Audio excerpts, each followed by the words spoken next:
Everyone, this is CA Deepika Jain here and welcome back to my YouTube channel. तो आज के इस वीडियो में मैं आपके साथ डिस्कस करने वाली हूँ, यदि आप भी किसी पार्टनरशिप फर्म जो है उसमें पार्टनर है और वहाँ से अगर आपको कोई इनकम जो है वो रिसीव हो रही है तो उस इनकम पर अब आपका कटने वाला है TDS at the rate of 10%। तो बजट 2024 में जो गवर्नमेंट के द्वारा नया सेक्शन इंसर्ट किया गया है, सेक्शन 194T, उसमें सबसे पहले आपको ये समझना होगा कि आपका जो टीडीएस है वो कब कटेगा, कितनी अमाउंट पे कटेगा और किस केस में आपका टीडीएस जो है वो डिडक्ट नहीं किया जाएगा। तो अब बजट 2024 में जो नया सेक्शन इंसर्ट किया गया है, सेक्शन 194T, इसके जो प्रोविज़न है वो कब एप्लीकेबल होंगे, तो जो इसके प्रोविज़न है वो आपके नेक्स्ट फाइनेंशियल ईयर यानी कि 1 अप्रैल 2025 से एप्लीकेबल होंगे। इस फाइनेंशियल ईयर में आप पे ये प्रोविज़न जो है वो एप्लीकेबल नहीं होंगे। अब ये टीडीएस का जो पेमेंट है वो फर्म के द्वारा कब किया जाएगा, तो फर्म के द्वारा कोई भी सर्टेन पेमेंट्स जो कि अपने पार्टनर को किए जाते हैं तो उस केस में टीडीएस जो है वो डिडक्ट किया जाता है। अब यह फर्म से मतलब क्या है, यानी कि प्रोप्राइटरशिप फर्म है, पार्टनरशिप फर्म है या एलएलपी है। तो यहाँ पे आपको फर्म जो है उसको एज ए पार्टनरशिप फर्म और एलएलपी जो है वो कंसीडर करना है। यानी कि अगर किसी पार्टनरशिप फर्म के द्वारा या एलएलपी के द्वारा अपने पार्टनर को कोई भी पेमेंट किया जाता है तो उस केस में टीडीएस जो है वो डिडक्ट किया जाएगा। तो टीडीएस डिडक्ट करने से पहले हम ये जान लेते हैं कि कौन कौन सी पेमेंट है जो कि कंसिडर होती है टीडीएस डिडक्शन के लिए। तो अगर किसी पार्टनरशिप फर्म या एलएलपी के द्वारा अपने पार्टनर को सैलरी, रेमरेशन, कमीशन, बोनस या इंटरेस्ट का पेमेंट किया जाता है तो उस केस में 10% से टीडीएस जो है उसका डिडक्ट करना है।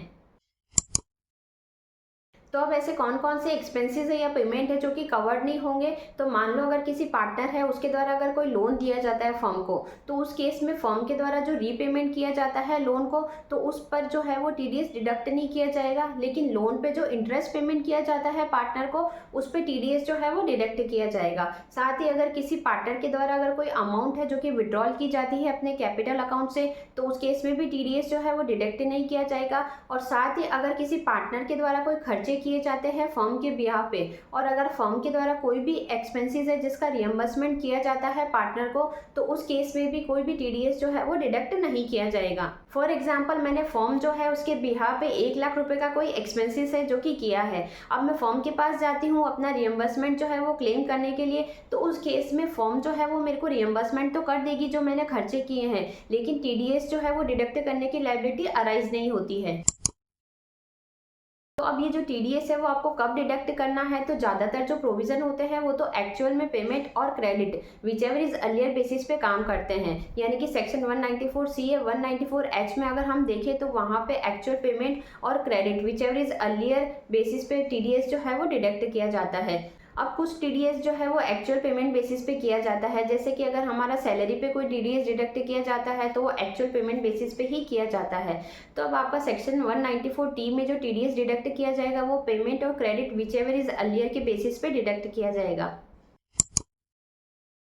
अब ये जो टीडीएस डिडक्ट किया जाएगा वो कितनी अमाउंट पे किया जाएगा, तो यदि पार्टनरशिप फर्म के द्वारा अगर पार्टनर को कोई पेमेंट किया जाता है और उसकी अमाउंट पूरे फाइनेंशियल ईयर में अगर 20,000 रुपये से ज़्यादा है तो उस केस में टीडीएस जो है वो 10% से डिडक्ट किया जाएगा।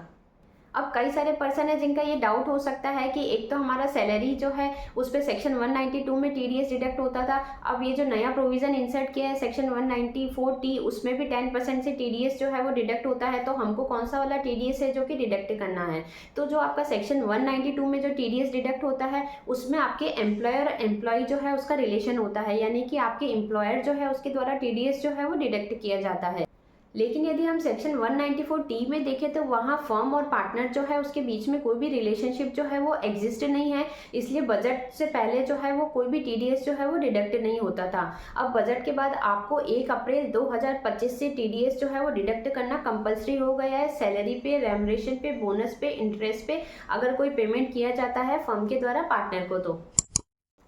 तो 1 अप्रैल 2025 के बाद इसकी अकाउंटिंग एंट्री जो है वो कैसे की जाएगी, तो इसको हम एक एग्जांपल के साथ समझते हैं। मान लो मिस्टर राम है जिसको 50,000 रुपये की सैलरी है जो कि फर्म से रिसीव होती है, तो इसकी एंट्री कैसे होगी। Salary account debit to TDS account और टू राम कैपिटल अकाउंट। तो सैलरी आपकी 50,000 रुपये से डेबिट हो जाएगी और इस 50,000 की सैलरी पे आपका 10% से TDS डिडक्ट किया जाएगा 5,000 का, और रिमेनिंग अमाउंट है जो कि आपके राम के कैपिटल अकाउंट में क्रेडिट हो जाएगी, यानी कि सैलरी जो है वो 45,000 की राम के अकाउंट में ट्रांसफ़र कर दी जाएगी। अब जब राम को एक्चुअल में सैलरी का पेमेंट कर दिया जाता है तो उस केस में एंट्री कैसे होगी, Ram capital account debit to bank account 45,000 रुपये से and TDS account debit to bank account 5,000 रुपये से। और ये जो 5,000 रुपये TDS के डिडक्ट किए गए हैं मिस्टर राम के, तो मिस्टर राम के द्वारा जब अपना ITR फाइल किया जाएगा तब उसके द्वारा ये क्लेम कर लिया जाएगा।